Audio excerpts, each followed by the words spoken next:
And now, it's time for another Dice Tower review with Tom Vasel. Today we're going to be taking a preview of a game called Bare Your Fangs. This is a very simple filler game that's on Kickstarter right now. You can go check it out. There's a lot of vampires and a lot of werewolf stuff out these days. But if you're going to see vampires and if you're going to see werewolves, you might as well see them beating the snot out of each other and fighting. And that's what this game does in a very simple way, dice on dice. Let me show you how the game works. Remember, of course, that the components that you see here are prototype components. They are not what you'll see in the final game. For example, the dice here have stickers on them, but the actual dice for the game will be really nice engraved dice. Now, you're going to have two people. You have one vampire and one werewolf. Each player gets 5 dice.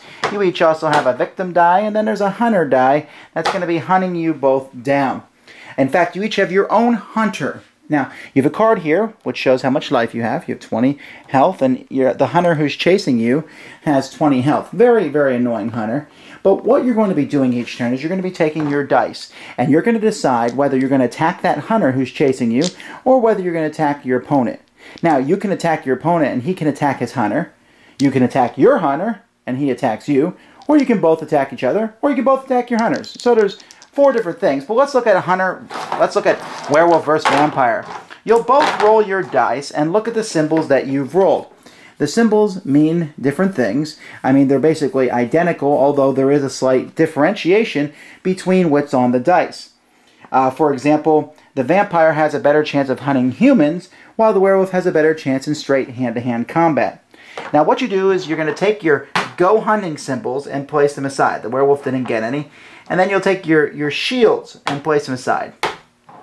Okay? Now, the person who rolled the go hunting, you can keep them to go hunting, or you can re-roll. So the vampire, let's say, for example, he's going to re-roll 2 of his. Well, he got go hunting. He's stuck with them. So the vampire is a little bit of trouble because the werewolf rolled 3 bites and a claw.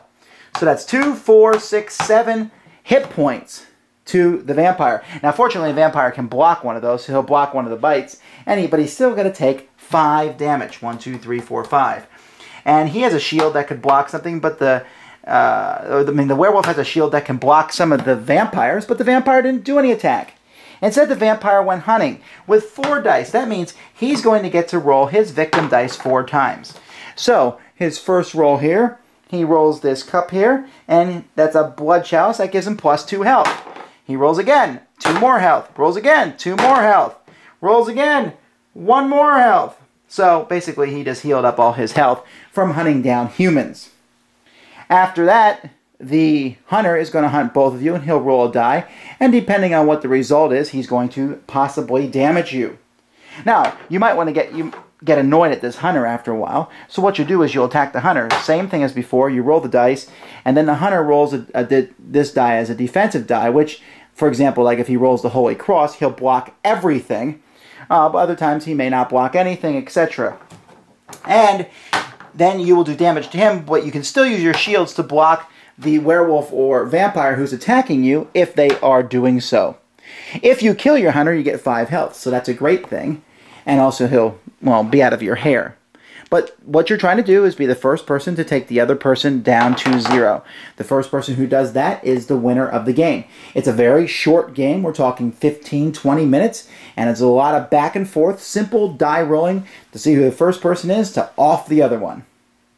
This game has a lot going for it in the fact that it's a dice game, but it's not another Yahtzee clone. It's just a combat back and forth, and there's not too many dice games like that. It's very simple and very easy. You roll, you block, and people are going to have a lot of fun with it.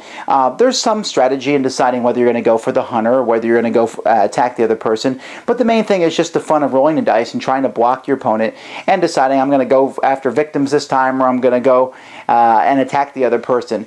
It has some vibes. It reminded me of King of Tokyo, although on a simpler level, and I think that it brings out the theme very well. You're seeing the werewolf and the vampire, and one of the things that I really do like about this is the fact that the game is asymmetrical, and they're slightly different. Not very different, but different enough that you can get into the theme as you play the game. So I'm looking forward to seeing the final production with the really nice dice, and that's basically what this game is. It's Bare Your Fangs. You can check a link here on the YouTube video to go there for the Kickstarter and join in and get this game produced.